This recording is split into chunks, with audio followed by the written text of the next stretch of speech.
Welcome to review for the Series 65 exam. Today we're going over Section C, which is Analytical Methods. Let's jump right into it.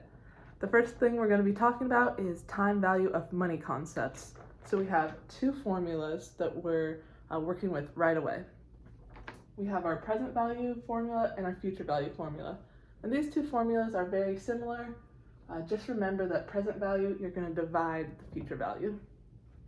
And so sometimes it can be confusing because I've seen a couple example questions for the test and they'll denote these different ways. So if they write like P with a little O, that just stands for value at time zero. So this is the exact same thing as present value, and then sometimes they denote future value as P and then with a little n. So these are the two main formulas we're going to be working for this section. I believe they don't actually really ask you to solve any problems, they just kind of ask like what formula you use or what things stand for. So as we just went over, PV or P at time zero is present value, then you have your future value. And then R stands for return. And if they say, all right, you have 5% return, don't substitute in 5, you're going to substitute in 5 as a decimal. And then N, it actually, I thought this for a while, it doesn't stand for years, it stands for number of periods. So when you get into like the more complicated questions, there might be like, they might say like monthly, so N would be 12, or they might say even more complicated questions like every other year, then I guess you would do like 0.5, but it's not yearly, it's not years, it's number of periods, so that's important to know too. All right, those are our two main formulas for section number 1. We just have 3 intellectual concepts, and the first is time value of money. And so this is the idea that dollars today are worth more than dollars in the future. And that kind of like, it reminds me of inflation, how when prices go up, our purchasing power goes down. So I guess it kind of assumes inflation. But yeah. Next we have IRR, so that's internal rate of return. This measures the profitability of an investment, and the discount rate is where NPV, or net present value, equals 0. And net present value is the value of cash flows today minus the initial investment. So it's basically saying, well, my dad had a good metaphor for this. If you think about like fishing, when you put a net out and then you bring in like everything that you've caught, minus like all the water and all the stuff you don't want, that's what you're netting, that's what you're getting. So gross would be like total, and then net would be after that initial investment. So net present value, the value of cash flows today minus the initial investment. All right, we're already on to section 2.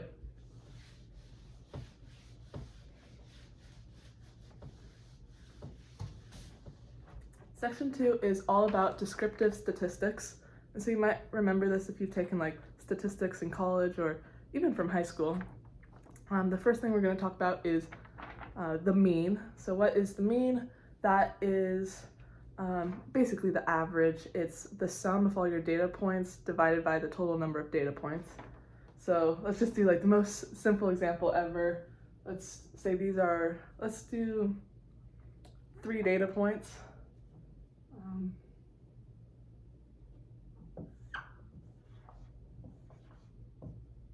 Let's just say these are our data points. To get the mean, you would add those up, which equals 9 divided by 3. And our mean is 3. The next descriptive statistic that we need to know about is the median. So this, you can remember it because it kind of has that same root, medium, is the middle value. So how to find this, if they ask for it, line up all your values, just order them lowest to highest, and then I kind of like to count, whichever one's in the middle, that's your median. So here, 4 would be our median, and then Mode is the most frequent. So just count whichever number or data point appears the most frequently. 4 would also be our mode. And finally, out of the simple ones, we still have a couple complicated descriptive statistics, but our range is the highest value minus the lowest value. So that'd be 4 minus 1. Our range would be 3. All right, those are our basic ones. We also need to know what standard deviation is. And you don't need to know how to find it because they don't give you like a super advanced calculator, but you need to know that standard deviation measures the level of risk or volatility of an asset. And volatility means the amount the price or the return fluctuates. And so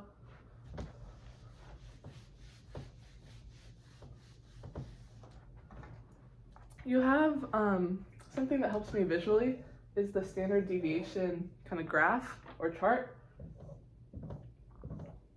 It's debated actually what the exact percentages for this are, but it would be a good thing to know that 1 standard deviation is 68% and 2 is 95%.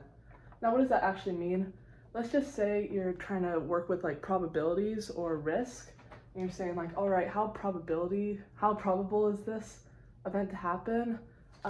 If it falls within like this section, it's going to be 1 standard deviation away. Like the lingo is a little complicated, but if you do some practice problems, it makes sense, and you don't really need to fully analyze the graph. I'm just more doing it because it's interesting. You really just need to know that it measures the level of risk or volatility, but this might be helpful, like even in like business. 2 standard deviations would be this whole area, and that's 95%. So just note that 1 standard deviation is around like 67, 68%, and then 2 is around 95. You might be asked about that. All right. The next thing we're going to learn about is alpha. And so this is a performance measure that indicates how well an investment performs relative to its expected return based on its risk level, often measured by beta. That's a mouthful. What does that actually mean? Alpha basically tells you how good you did in an investment. So if you wanted to pick out a financial advisor who you wanted to invest with, you might look and see what their alpha is. And so this would compare the stocks they picked to the S&P 500. I believe that's definitely for beta, but you can compare it to like a lot of different things. But it basically is like a baseline, and then alpha, like let's just say the stock market is expected to return like 5% this year, and that's your baseline. Alpha would be if your investment advisor returned 8%, alpha would be that 3%. So there's actually a website called Seeking Alpha because all investors are like trying to, I guess, beat like the benchmarks like the S&P 500 and like what the clients could invest in like without hand picking the stocks. So alpha is basically, the formula actually helps a lot with the definition, so I'll put it here. Alpha is the actual return minus expected return, and you don't want a negative alpha if you're an investment advisor, or if your investments have a negative alpha. That means you're doing worse than the baseline, which isn't a good thing, of course.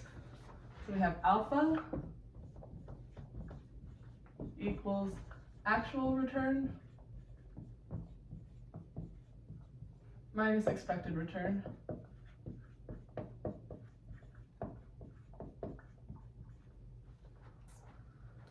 And so one more thing to note that we might be asked about is the only case where alpha is not relevant is under the efficient market hypothesis. And so this hypothesis is actually fascinating. It's it's definitely not realistic because it says that all investors have the same access to information, and there's basically no way to beat the benchmarks. There's no room for arbitrage either in the efficient market hypothesis. So alpha would not be relevant because there's no way to beat it. So we might be, that one might be thrown in on a couple of the variants of the 65. But other than that, other than that hypothesis, alpha is always possible and the goal of most investors, if not all. All right, so what is beta? Beta is a measurement of a stock or mutual fund's volatility compared to the market as a whole. And so what does this also mean? Sometimes the lingo just gets like a little wordy, but these are two like really interesting and simple concepts when you break it down. So it basically measures how risky a stock is based on its volatility. So there might be, when you're looking to invest, there might be stocks where it's like, oh, look how much it's gone up in the last month, or like, oh, it just dipped, so I'm gonna buy it low, and it goes up and down, and that might be good for some people if you have like a long investment horizon or you're really young. You would be okay taking that risk, but if you have, maybe you're needing the money right away or wanting a safer risk, you wouldn't want it to be as volatile. So one's not necessarily better than the other. It's just a measure that can be another analytic to be used for decision making. So I don't believe we need to know the formula for that, but it will be in the expected return formula. So we might be quizzed on the definition, but not the formula. And so the baseline for beta is measured against the S&P 500. So a track fund of the S&P 500, the beta would just be 1, which is the standard, if that makes sense. Like anything above or below 1 would be when you like invest in things that are in or are not in the S&P 500. Like that's used as the baseline. All right, what is Sharpe ratio? This measures how much return an investment earns per unit of risk. So if I can take 5% risk and get 10% return, or I can take 8% risk and get 10% return, you would want to do the Sharpe ratio of the first one, the former, 5% for 10% return.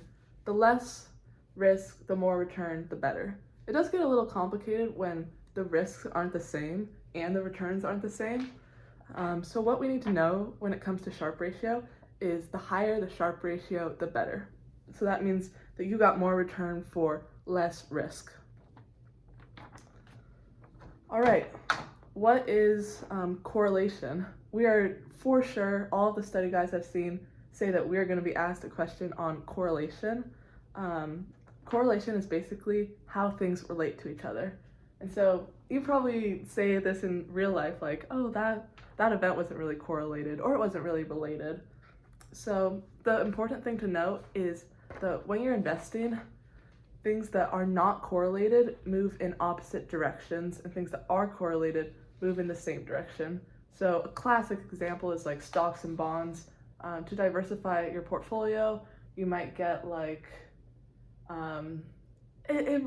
it does depend which stocks you pick, but you can like pick different stocks and bonds that move in different directions and are not correlated to each other. And sometimes, I mean, it's a little more complicated because sometimes they do move in the same direction, and then it depends what kind of bond you get, and then sometimes like they're all going down, but oftentimes you can like pick and choose and find things that, like any kind of investments, to diversify, the negative correlation will help. So we are going to be asked about either negative or positive correlation moving in the same direction. All right, on to the third section. We only have 2 more sections, and they're both pretty short.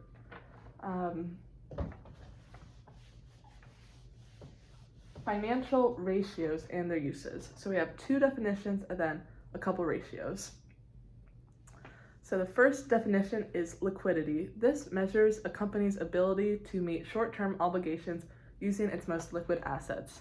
And so this makes sense. How much liquidity a company has basically says how can it liquefy to pay its short-term debt or its needs, not necessarily debt. So if you think of like maybe ice going to water, it's getting liquefied. If a company is super, I guess, liquid, if it has a high liquidity, then it can turn its assets into cash to pay back people really easily. Solvency is similar. This measures a company's ability to meet long-term obligations and sustain operations over time. So it's similar, but it's not needing to get cash right away. Just remember that liquidity is for the short term, and then solvency is can it meet the long-term obligations.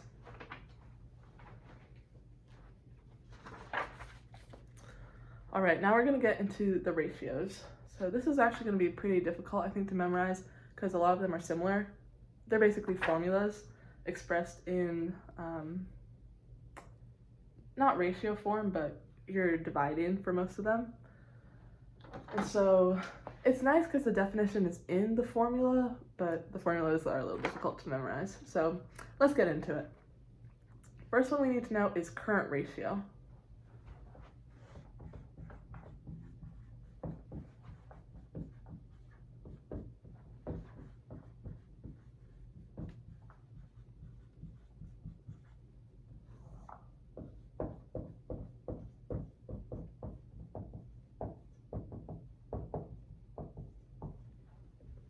So current ratio is current assets divided by current liabilities.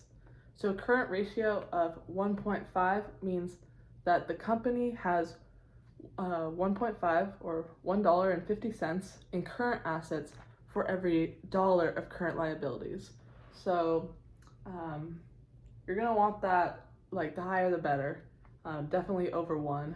If it is a decimal, then it's like you have more liabilities than assets, and that's not good at all.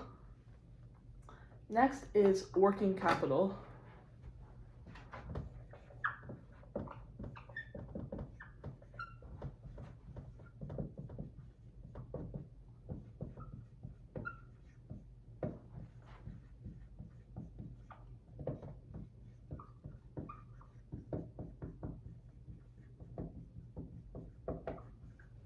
Working capital is current assets minus current liabilities. It's similar, but I remember it because it's kind of in the name, like capital, what do you have, and then working, what do you have to work with? You're basically taking what you have minus what you owe, and that's kind of what you have to work with. That's how I remember this one. Our next one is quick ratio.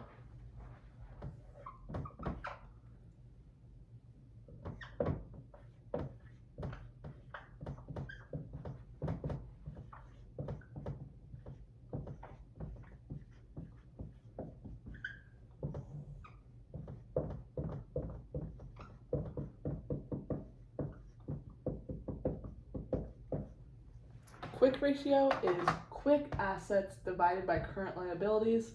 So it's similar to current ratio, but it's quick. It's also called the quick asset test. And this is because this test has one focus. It's to see what assets are immediately convertible to cash. So it's kind of going back to that liquidity concept. What can I quickly convert to cash? Because our current ratio, these assets might not be liquefiable, not be able to become liquefied right away, but we can still call it our current asset, our current ratio, but our quick ratio is like, if we need to pay someone right now, what we're gonna need to use quick assets instead of current assets. So it's called, this is a fun fact to help us remember, it's also called the quick acid test because you'll do an acid test on gold if you want to find out what the metal is, like if it really is gold. And so this is like, you want to find out your assets like really fast. You want to find out like what you have. And so quick ratio relates to liquidity, whereas debt to equity ratio relates to solvency, the two things we just talked about. And so what is debt to equity ratio? This is the simplified formula for the test. It's kind of debated. Sometimes people put a couple different things in the formula, but from my research, and you can leave a comment if it's not like this, but from my research, this is the formula we're going to be asked about on the Series 65. It's debt divided by total capitalization.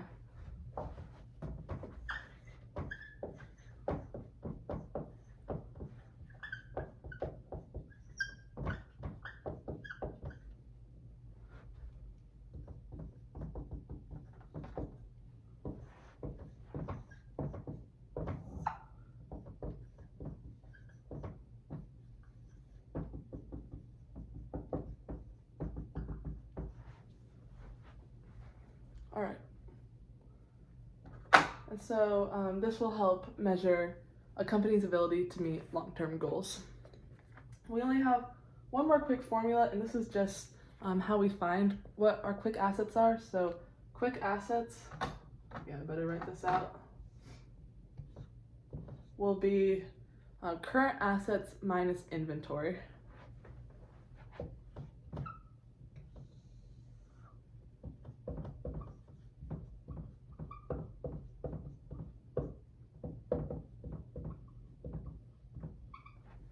There we go.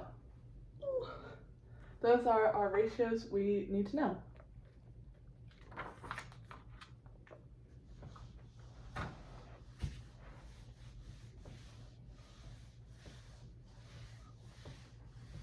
All right, one more section.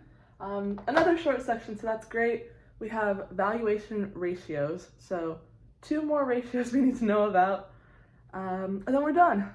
So the first one, this one is actually really important in like day-to-day life and investing. This is our PE ratio, and so this means price to earnings ratio.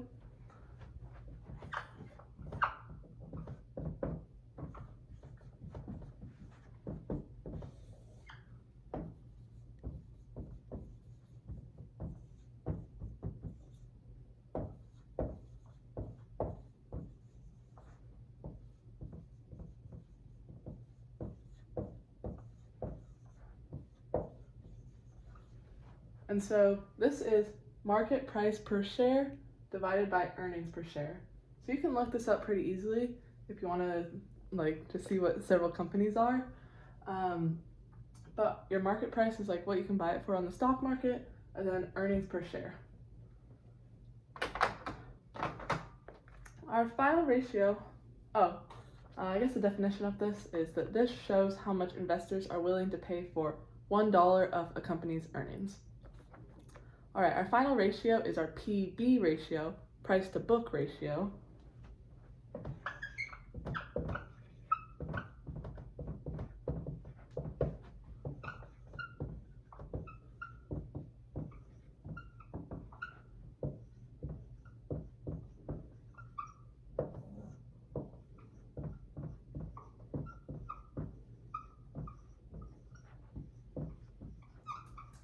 All right, this ratio is our market price per share divided by our book value per share.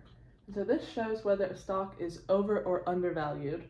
So a PB ratio below 1 may indicate an undervalued stock or issues with the company, and then a PB ratio above 1 may indicate an overvalued stock or expected growth in the future. So leading investors will be willing to pay more for a PB ratio for a stock that is over 1. So these letters really are helpful when thinking about these ratios, because the P is the same for each, the price or market price per the share. And then the E is the earnings per share, where B is book value per share. So if they ask you about the PE ratio or PB ratio, you say easy, I know what the P and the E stand for. You have your price divided by your earnings, or your price divided by the book value. So pretty straightforward. We're done. Okay, that's great. One more thing I forgot to talk about that we need to know for section 1 really quick.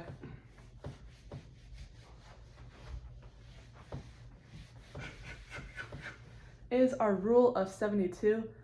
The rule of 72 basically helps you calculate the years it takes to double an investment. So years to double investment,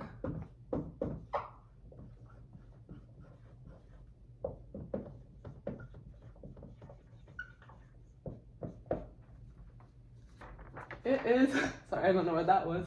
It's just exciting. Like, how would you calculate this without like a financial calculator or a formula? You can do it pretty simple. 72 divided by the percent return.